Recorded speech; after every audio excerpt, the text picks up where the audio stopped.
Jadi Zoom kali ini aku nggak akan menyampaikan firman gitu ya, tapi kita lebih akan banyak berdiskusi. Kita akan lebih banyak mencari tahu, menyelidiki gitu ya secara rasional gitu ya, bahwa kekristenan itu bukan sesuatu yang abstrak, bukan sesuatu yang mengawang-awang dan berdasarkan iman saja. Jadi kayak iman buta gitu ya, kamu tuh harus percaya aja gitu ya, pokoknya percaya aja pasti masuk surga. Nah, ternyata kekristenan itu berdasarkan kepada sejarah, kepada bukti-bukti, kepada sesuatu yang nyata terjadi.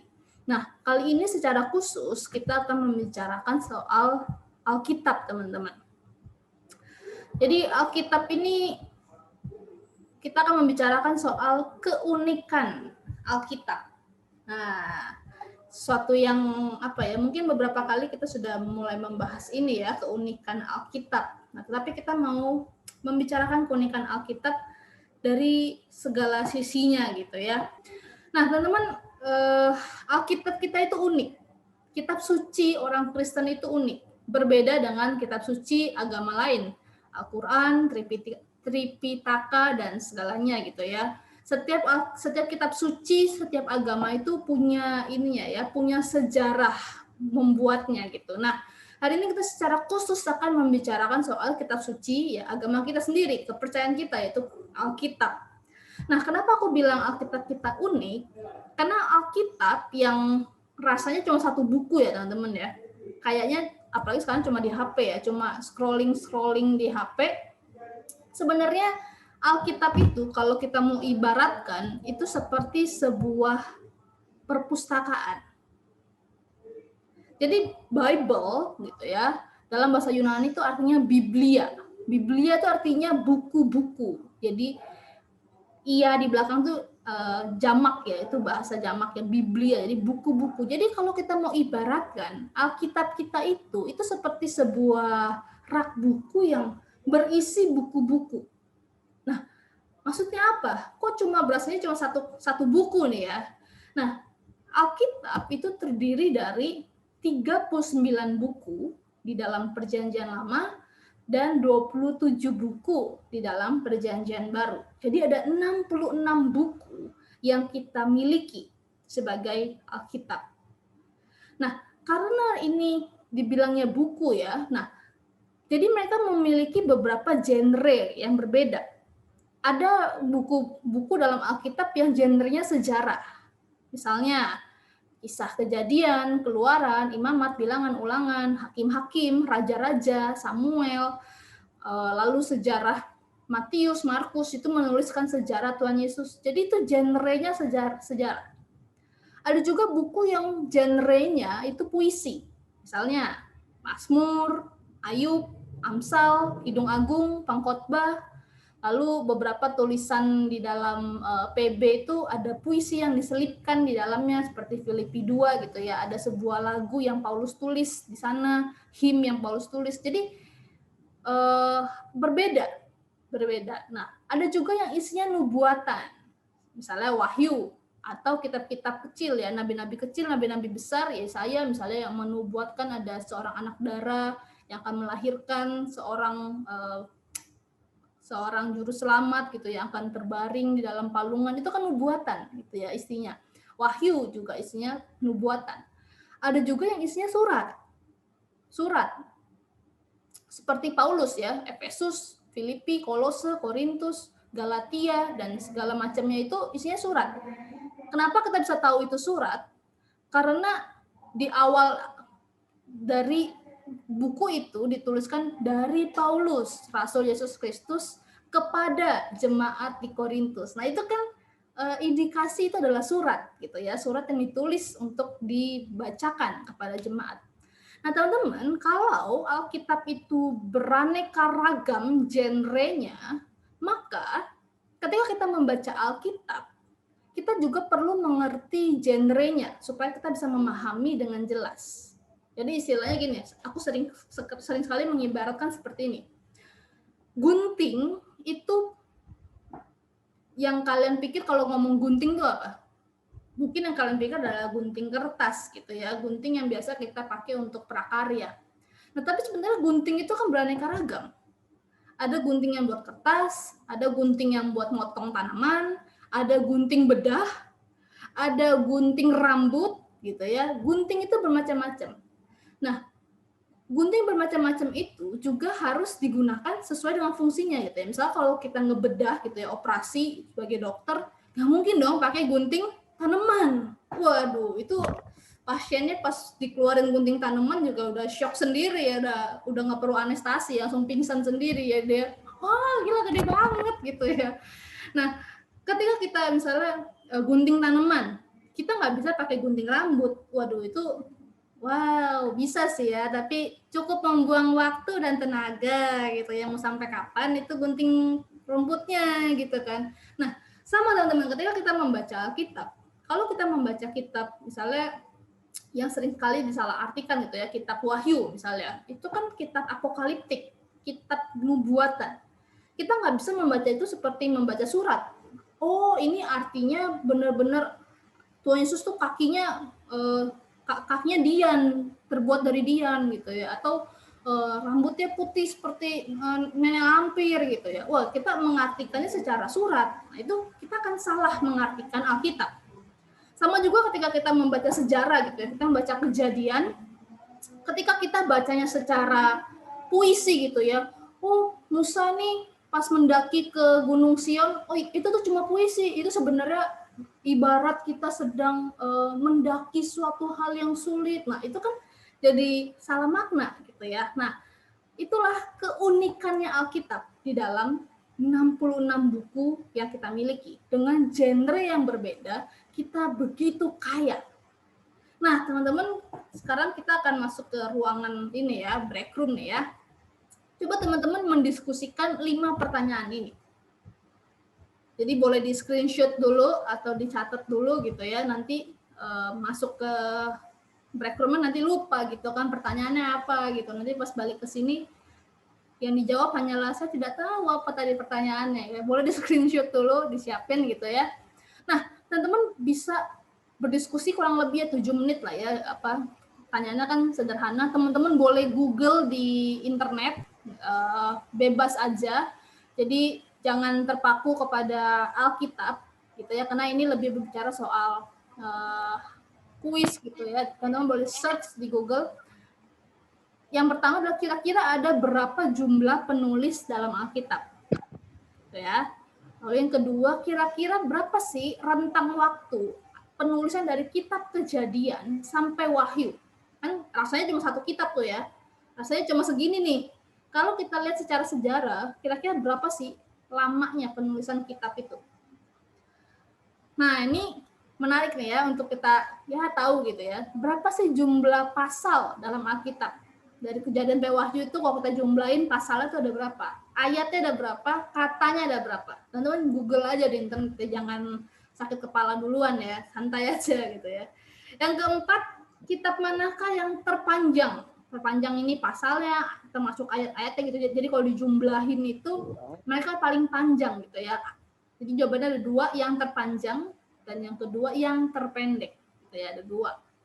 Dan yang terakhir, pasal dan ayat mana yang terletak di tengah-tengah Alkitab. Jadi kalau kita urutin ya dari Wahyu sampai Kejadian, serletak. Nah, itu tuh terletaknya di tengahnya itu di mana? Nah, teman-teman silakan berdiskusi di kelompoknya. Aku bagi ke 4 kelompok. Bebas aja gitu ya. Ini benar-benar apa ya? Random gitu ya. Jadi teman-teman bisa saling kenalan dan kita diskusiin 5 hal ini ya. 7 menit aja, nggak usah lama-lama. Oke, kita masuk ke break room ya. Udah ya. Oke, teman-teman. Ada yang udah selesai kelompoknya dari 4 kelompok?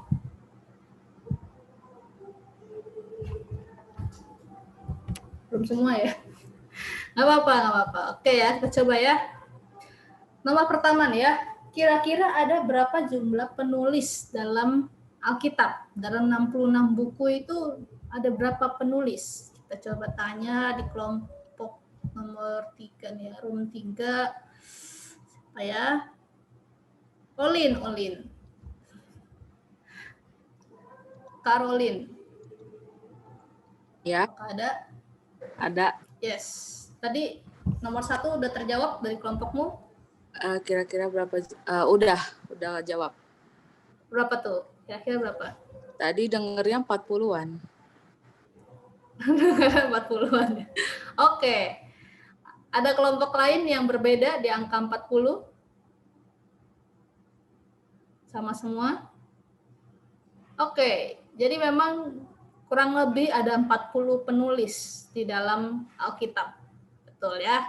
Nomor yang kedua, kira-kira berapa sih rentang waktu penulisan dari kitab Kejadian sampai Wahyu? Kita coba tanya. Ada siapa nih ya? Noni dari room 4 nih ya. Dari room 4. Ada Cleoni?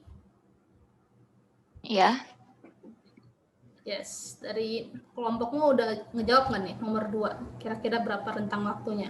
1.600 tahun. Ya, oke. Ada lagi yang berbeda? 1.600? Ada yang lebih bawah, ada yang lebih tinggi? Rom 1, 1.500-an. Oke, lebih murah ya. Tapi ada jawaban 2000 juga, Ci. 2000 tahun. Oke, jadi 1.500 sampai 2000 tahun ya. Oke. Ada lagi? Ya, jadi memang kurang lebih lah ya 1.500 sampai 1.600-an tahun ya. Itu penulisan dari kitab Kejadian sampai kitab Wahyu. Nah, teman-teman ini unik loh. Ini unik. Jadi ada 40 penulis dan di rentang waktu 1.500 tahunan gitu ya, di dalam 3 benua yang berbeda, ada yang di Asia dan di Eropa dan di Afrika gitu ya. Tapi menariknya mereka menuliskan sesuatu yang pesannya sama, memberitakan satu pesan yang sama. Dari kitab Kejadian sampai kitab Wahyu itu memberitakan satu benang merah yang sama. Nah, teman-teman, ini keunikan Alkitab yang menunjukkan konsistensi isi. Bahwa Allah turut bekerja di dalam setiap penulisan Alkitab, setiap penulisan buku-buku itu. Kalau bukan Tuhan, aku rasa gak mungkin lah ya bisa terjadi. Misalnya nih ya, kita sekarang ada 38 ya, 34 orang di tempat yang berbeda, walaupun di waktu yang sama nih ya. Sekarang kita disuruh nulis yang sama. Tapi tanpa ada topik, tanpa apa, ayo kita coba nulis. Aku rasa dari 34 kita ini belum tentu sama gitu ya. Pasti ya kalau mau dicocok-cocokin ya cocokologi ya jadinya ya. Tapi ini keunikan Alkitab. Betapa luar biasanya Alkitab itu dijaga oleh Allah gitu ya. 40 penulis berbeda, bahasanya berbeda, tempatnya berbeda, waktu berbeda, tapi memiliki satu benang merah yang sama. Oke. Kita lanjut lagi. Yang ketiga nih ya, cukup angka-angkaan ya. Ada berapa jumlah pasal, ayat, dan kata dalam Alkitab? Coba kita tanya ruangannya yang kedua nih. Jevon. Kelompoknya sempat bahas ini nggak? Halo Jevon. Halo Jevon. Itu siapa nih yang di ruangannya nih? Ada Jonathan Maverick. Halo. Halo Jonathan.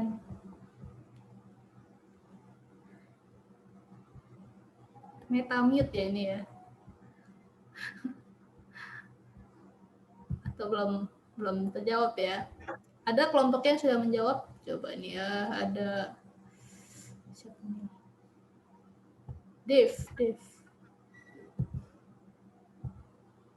Dev di bagian ini apakah sudah ada yang terjawab? Sudah, Ci. Wih, mantap. Oke, berapa tuh pasal ya? Ada 1.189 pasal. 1.189 pasal, oke. Ayatnya? 31.171. 171, oke. Kalau kata? 658.545. Oke, ini kamu cari di Google atau? Iya, cari di Google. Cari di Google ya. Oke. Ada lagi yang berbeda? Dari room 1 ini ada siapa nih ya? Jesse Sugianto. Sama sih jawabannya. Cuman tadi kita yang jumlah kata belum ketemu. Yang kata belum ketemu ya.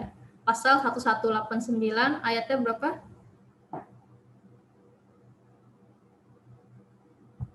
Tadi ayatnya berapa?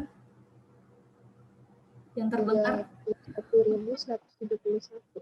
171. Oke, ya itu kurang lebih lah ya pasal, ayat dan kata ya. Jadi ini buat menarik aja gitu ya.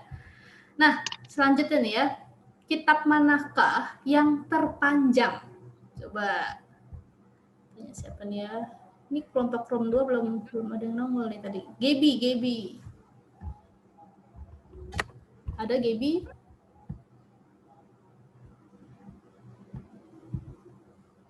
Halo Gaby.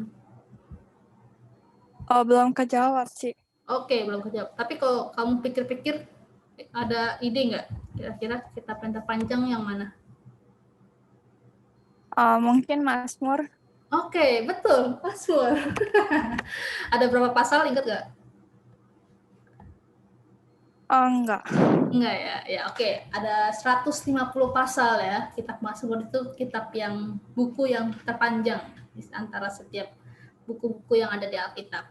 Oke, thank you, Gaby. Kitab yang terpendek. Coba, siapa nih ya?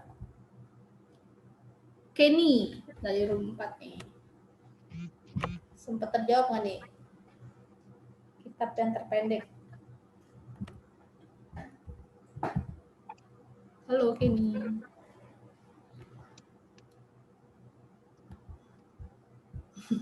Ya, Ci. Yops. Sempat terjawab nggak nih kitab terpendek? Yang terpendek itu kitab Tawarik. Tawarik. 1 Tawarik ke 2 Tawarik. Itu aja udah ada 2 Atau kitab. Tawarik. Oke. Ya, ada jawaban lain? Mungkin ini dari room 1, 2, 3. Kitab terpendek. Ini dari Kenny, dari room 4, 1 Tawarik. Ada lagi yang terpendek?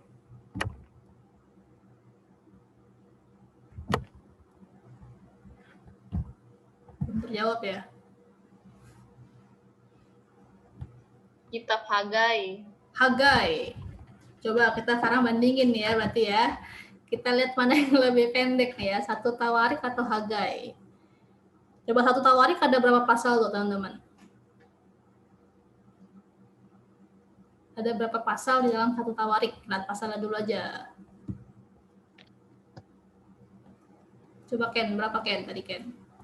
1 Tawarik.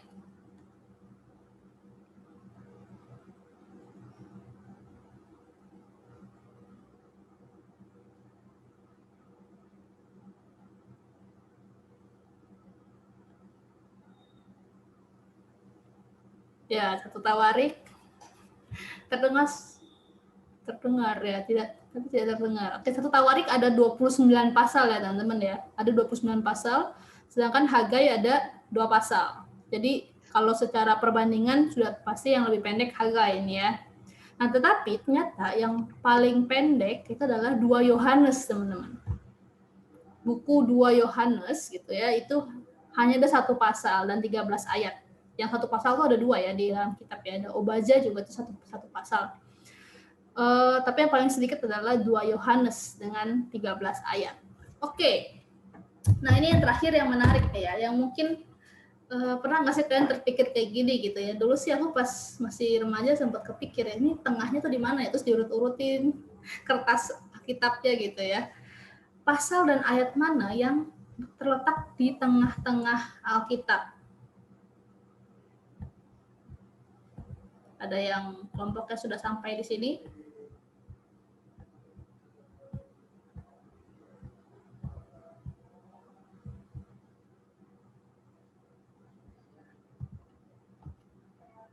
Belum ya? Siapa nih? Oke, chat. Sebentar, cek chat. 3 Yohanes. Oh, tadi Karen udah jawab ya, maaf loh Karen. Mazmur 117. Oke, ada yang lain? Pakai chat juga boleh ya. dan yang lain yang terletak di tengah-tengah Alkitab.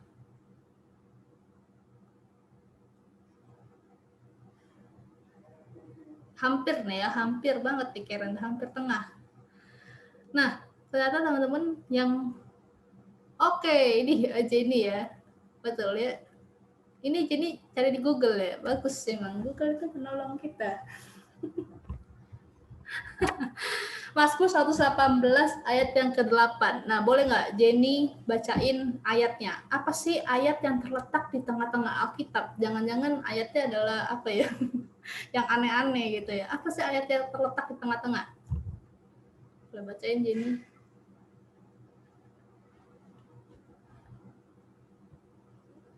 Oh ya, sebentar. Mazmur 118 ayat ke-8. Lebih baik berlindung pada Tuhan daripada percaya kepada manusia. Wow. Ini ya ayatnya ini ya.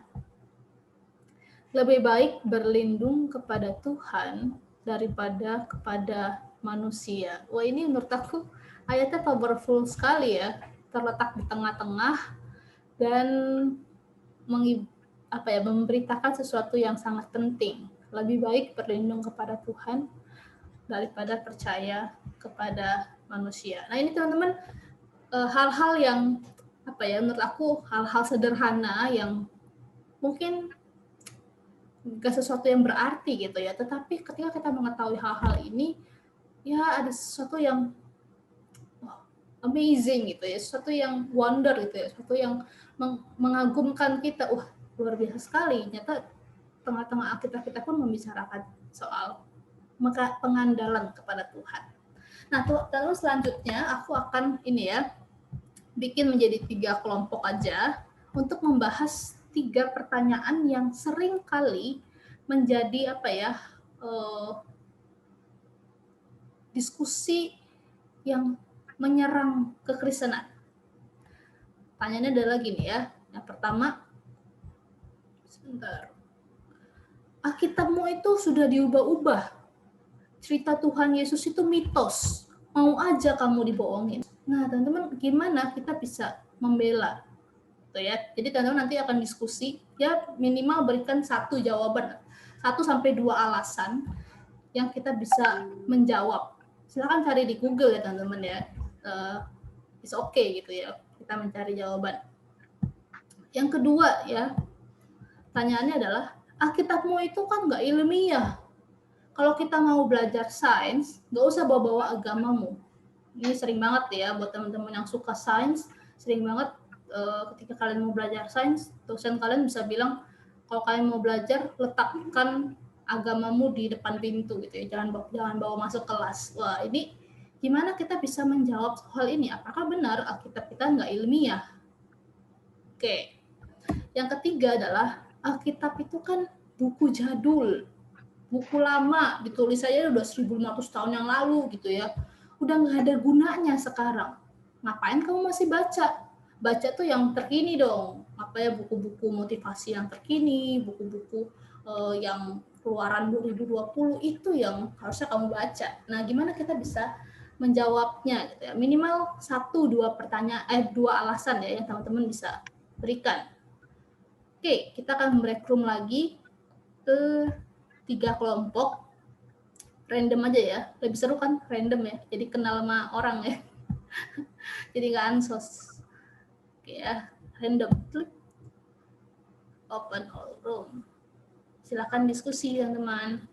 Breakroom nomor 1 dulu ya, kita jawab nih ya dari room yang pertama nih ya. Alkitabmu tuh udah diubah-ubah. Ya, cerita Tuhan Yesus itu cuma mitos, mau aja dibohongin gitu ya. Nah, silakan dari room 1. Siapa nih ya? Ini yang bersembunyi di balik nama cicinya nih ya. Trisha, ayo. Trisha, silakan sampaikan pendapatmu. Kalau menurut aku yang habis didiskusikan tadi itu katanya kan mitos kan, tapi itu aslinya ada barang-barang buktinya gitu, jadi kayak orang-orang masih bisa lihat, jadi nggak mitos gitu. Barang bukti itu maksudnya gimana tuh? Kayak ada bekas yang bateran itu Terus, ya benda-benda sejarah lain gitu, Ci. Jadi ketemu ininya ya, Pak, peninggalan sejarahnya ya. Ya. Oke.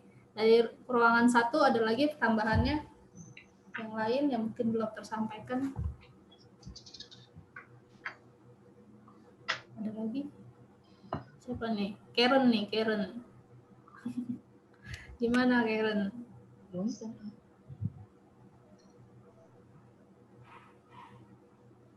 Halo Karen.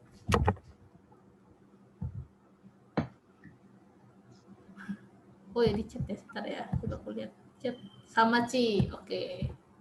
Siap. Oke, aku membuat ada 3 jawaban yang teman-teman bisa menjadi keyakinan kita. Betul yang tadi ruang 1 bilang, bagaimana mitos kalau ditemukan peninggalan-peninggalannya gitu ya. Oke, aku setidaknya memberikan 3 alasan. Yang pertama, dokumen-dokumen PB gitu ya, kan yang sering kali dipermasalahkan tuh dokumen PB teman-teman, karena dokumen PL itu memang sudah diterima oleh orang Yahudi pada umumnya. Itu kan kitab Taurat, kitab Nafiim, sama Ketuvim, itu kitab-kitab yang sudah diterima oleh orang-orang Yahudi. Yang sering kali diserang itu adalah kitab-kitab PB teman-teman, khususnya Matius, Markus, Injil, Yohanes gitu ya, kitab-kitab Injil. Nah, dokumen-dokumen PB adalah dokumen-dokumen kuno yang dokumen-dokumen kuno terbaik yang seluruh manuskripnya telah teruji. Nah, jadi teman-teman perlu ingat zaman dulu itu belum ada mesin mesin printing gitu ya, belum ada menghasilkannya itu harus dengan tulisan. Nah, itu dihasilkanlah manuskrip namanya. Jadi teks asli lalu disalin itu disebut manuskrip. Nah, kalau kita lihat, kita bandingkan dengan dokumen-dokumen kuno lainnya, yaitu penulis-penulis klasik kuno ya, ada Aristoteles, Plato, Caesar, Tacitus, Herodotus, dan lain-lainnya, rata-rata mereka manuskrip yang masih bertahan itu rata-rata 20-an. Dan itu sudah bisa diterima sebagai karya yang otentik dan dapat diandalkan.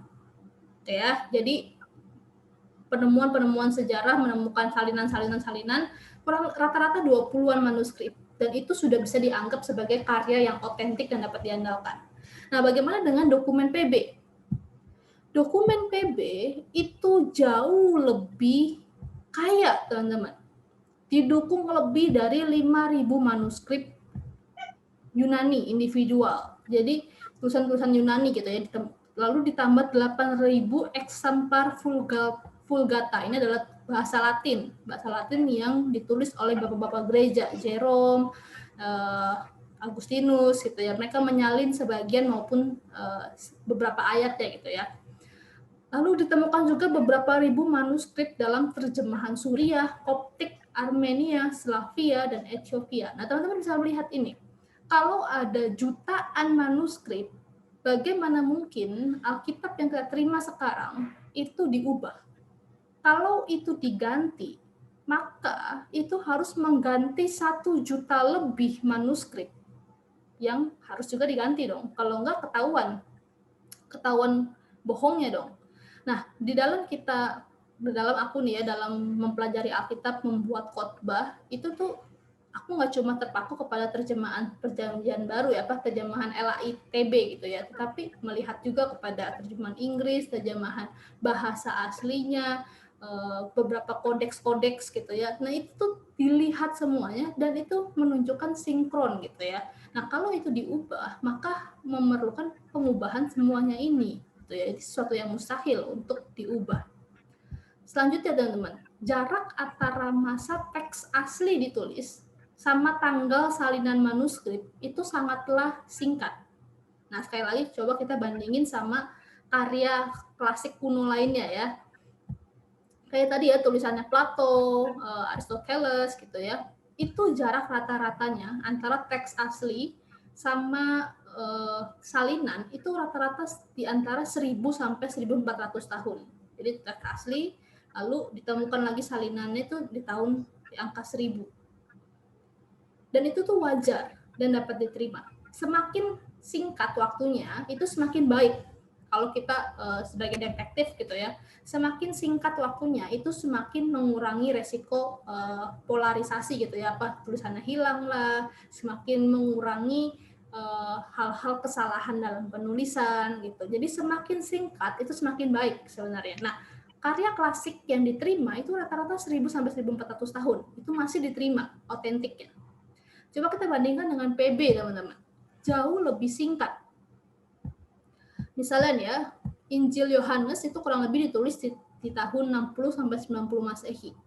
Salinan manuskrip tertuanya yang ditemukan di Mesir atau diberi kode P52 itu tertanggal 117 Masehi. Jadi hanya rentang waktu 30 tahun dibandingkan karya klasik lainnya sampai 1000 sampai 1400 tahun. Misalnya Codex Sinaiticus, ini yang tadi aku bilang ya, salinan-salinan manuskrip itu diberi nama ya, Codex Sinaiticus, Codex P52 dan P69 segala macamnya gitu ya. Itu berisi seluruh PB dan sebagian PL dan masih tersimpan di British Museum itu sekitar tahun 340 Masehi. Berarti rentang waktunya hanya sekitar 300 tahunan. Ada lagi Codex Vaticanus. Ini hampir seluruh Alkitab ditulis gitu ya. Tersimpan di Vatican Library itu sekitar 325 sampai 350 Masehi. Jadi sekitar 300 tahun usianya. Jadi sangat mustahil sekali untuk diubah, sangat mustahil sekali itu adalah sebuah hal yang orang sengaja ganti gitu ya. Karena akan ketahuan bohongnya. Nah, kalau gitu kita belum menjawab soal mitosnya ya, bisa jadi dong semuanya tuh bohong gitu ya, dari awalnya udah bohong, udah mitos, terus disalin ya walaupun deket ya tetap mitos gitu. Nah, untuk menjawab ini teman-teman, kita perlu mengingat bahwa kehadiran pelayanan, kematian, dan kebangkitan Yesus itu dicatat oleh para saksi mata sekaligus penulis-penulis kuno non-Kristen. Ya, para saksi mata maksudnya apa? Matius itu ditulis oleh Matius, salah satu rasul. Markus ditulis oleh Yohanes Markus, teman-teman bisa lihat pelayanan yang dia bersama dengan para rasul lainnya. Dia mendapatkan kesaksian dari Rasul Petrus, dia mendengar lalu dia menuliskannya. Lukas ditulis oleh Lukas, seorang dokter ya, seorang tabib, dan dia itu rekannya Paulus, bisa punya akses kepada Petrus dan Yakobus. Ini rasul-rasul saksi mata yang sangat dekat dengan Yesus pada waktu itu. Yohanes ditulis oleh Yohanes itu sendiri, yaitu anak Zebedius gitu ya, salah satu dari ke-12 rasul Yesus. Teman-teman, ini dicatat oleh para saksi mata itu menguatkan bukti bahwa apa yang kita pegang sekarang itu adalah sesuatu yang nyata, sesuatu yang benar, karena itu ditulis oleh saksi mata. Bukan cuma saksi mata, tapi juga ditulis oleh penulis-penulis kuno non-Kristen. Misalnya nih ya, ini tulisannya dari Annals-nya Tacitus tahun 56 sampai 117 Masehi, ditulis Kristus dan dari nama itu bersumber menderita hukuman ekstrim selama pemerintahan Tiberius di tangan salah satu dari penguasa-penguasa kita. Jadi ini non-Kristen ya, bisa jadi kalau dalam detektif itu saksi mata itu menguatkan, kesaksian musuh itu juga menguatkan. Jadi non-Kristen itu termasuk musuh ya, menguatkan. Ini ada lagi dari Josephus, Flavius Josephus. Pilatus memerintahkan ia disalibkan hingga mati, namun para muridnya tidak meninggalkan pemuritannya. Mereka melaporkan ia menampakkan diri pada mereka 3 hari sesudah penyalipannya dan bahwa ia hidup.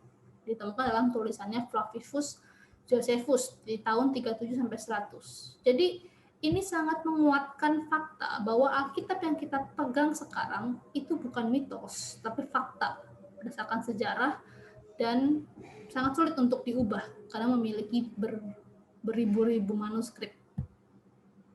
Oke, kita balik lagi ke pertanyaan tadi ya. Alkitabmu itu nggak ilmiah. Kamu kalau mau belajar sains nggak usah bawa-bawa agamamu gitu ya, tinggalin aja di depan pintu. Coba siapa nih yang mau memberi jawab dari kelompok kedua? Ada Sani nih, Sani.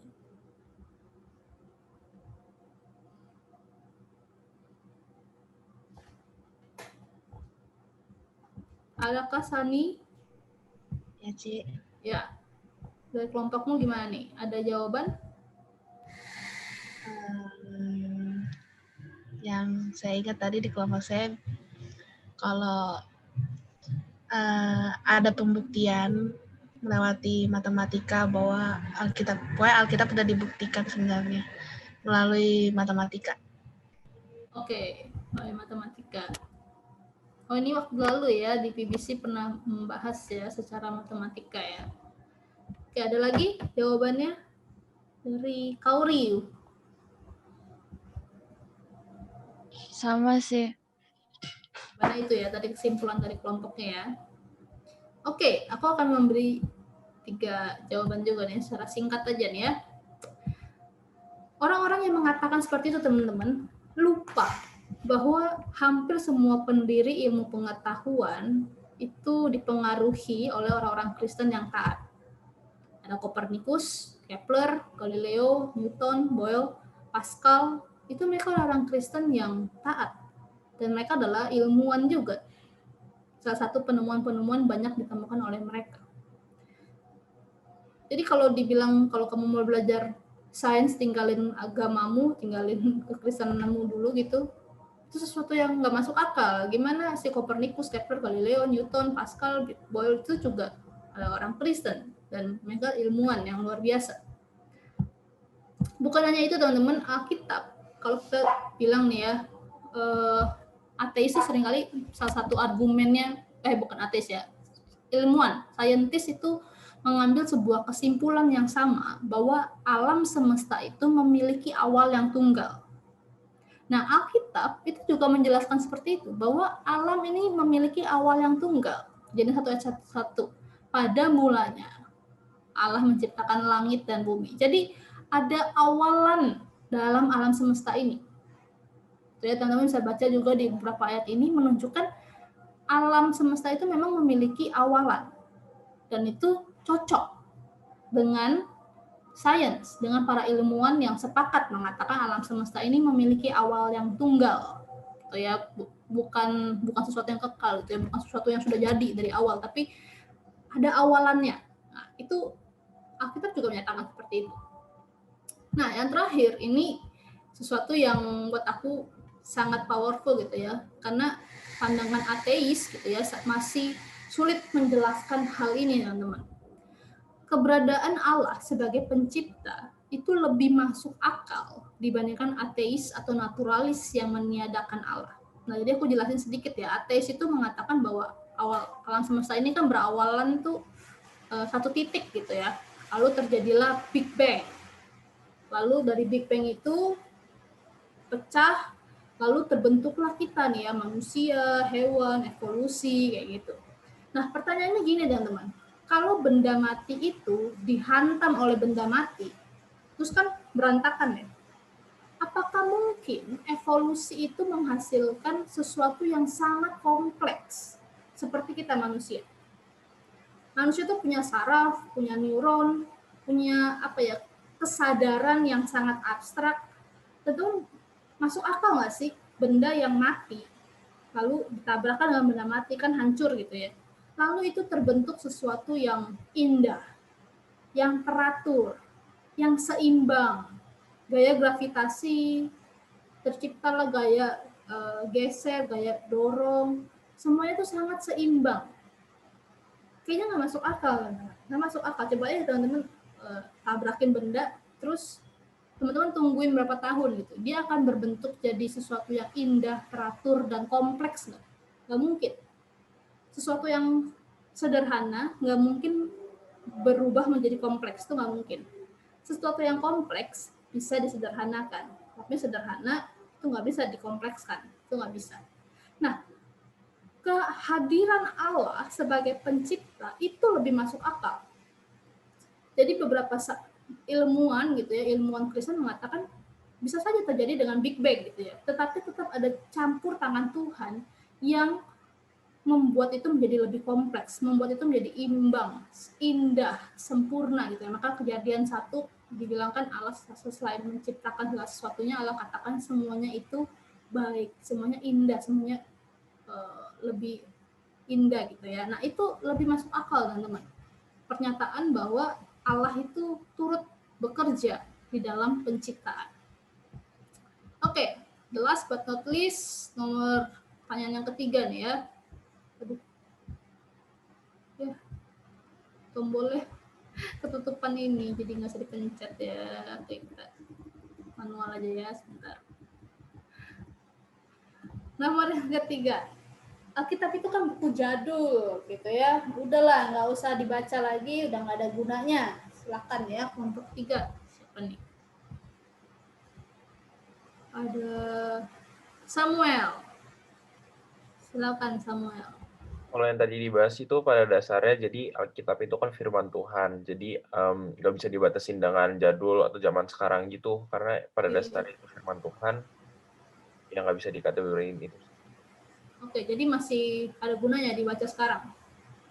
Iya, masih ada gunanya juga karena ya firman Tuhan gitu. Oke, good point. Ada lagi tambahan dari ruang 3. Ini reconnecting siapa ini? Reconnecting nih. Kocak banget ini. Kocak banget. Reconnecting. Coba kita. Halo, siapa ini? Amanda berubah ini.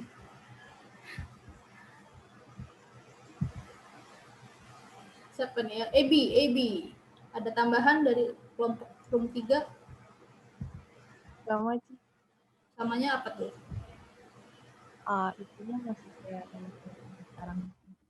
Oke, sama firman Tuhan ya, makanya masih bisa kita baca sampai sekarang. Oke, good point. Oke, aku akan memberikan jawaban singkat aja gitu ya. Yang pertama memang Alkitab memang buku jadul ya, sudah kita bilang buku sejarah. Ditulisnya aja udah ribuan tahun yang lalu. Tetapi Alkitab itu masih perlu kita baca karena Alkitab itu menyatakan siapakah Allah dan karya keselamatan yang dikerjakan di dalam manusia. Lewat Alkitab kita akan tahu siapa itu Allah. Allah menyatakan dirinya lewat kejadian di dalam padang gurunnya Israel, lewat peristiwa pembangunan bait Allahnya Daud, lewat kegagalannya Hakim Balak di dalam berperang, di dalam Yesus Kristus sebagai penggenapan itu semua, sampai kitab Wahyu sebagai janji kedatangan Yesus yang kedua kali dan langit dan bumi yang baru. Jadi Alkitab itu mengisahkan siapa Allah dan karya keselamatannya. Sehingga kita perlu membaca Alkitab untuk mengenali pencipta itu. Yang kedua, Alkitab masih penting di dalam mengajar dan menuntun kehidupan manusia untuk seturut dengan kehendak Allah. 2 Timotius 3:16 ya, segala tulisan yang diilhami oleh Allah itu baik untuk mengajar, membangun, menopang gitu ya, mendorong. Jadi Alkitab itu kita mengajar, menuntun kita untuk sampai sekarang itu tadi kata saya maupun Ebi ya, tadi firman Tuhan yang masih relevan sampai sekarang. Yang terakhir, memang Alkitab tidak membicarakan sesuatu yang kontemporer ya, kayak misalnya TikTok, membicarakan Facebook, membicarakan rokok gitu. Itu karena memang Alkitab sekali lagi bukan buku ensiklopedia, bukan buku Wikipedia gitu ya. Kalau cari sesuatu harus langsung dari Alkitab, tapi kita bisa dapat prinsip pengajaran firman Tuhannya. Soal rokok, kita bisa dapatkan prinsipnya bahwa tubuh ini adalah milik Allah, baitnya Roh Kudus ya. Soal sekarang ya, TikTok, bolehkah kita viral di TikTok? Ya, Alkitab mengajarkan kita apapun yang kita lakukan untuk Tuhan. Ketika kamu viral, lakukan itu demi kemuliaan Tuhan. Jadi jadikan posisimu sebagai keviralan itu untuk memberitakan kasih Tuhan lebih besar lagi gitu ya. Itu prinsip-prinsip pengajaran kita bisa dapatkan. Nah, teman-teman, ini keunikan Alkitab yang kita bisa pelajari, kita bisa mengetahui. Kalau teman-teman tertarik gitu ya, mari aku mengundang kalian bukan cuma kagum akan fakta-fakta ini, tetapi mari kita sama-sama punya kerinduan untuk belajar Alkitab. Kalau Alkitab itu sudah Tuhan pelihara ribuan tahun gitu ya, segala sesuatu yang bukti-buktinya sudah Tuhan pelihara sampai saat ini, mari teman-teman punyalah kerinduan untuk belajar Alkitab. Nah, aku mau nih ya ngajak teman-teman untuk belajar Alkitab. Jadi mulai Desember, ya 2 minggu sekali lah ya, 2 minggu sekali, di minggu pertama sama minggu ketiga gitu. Mari kita ambil waktu misalnya 1 jam, 1,5 jam untuk bahas satu perikop gitu ya.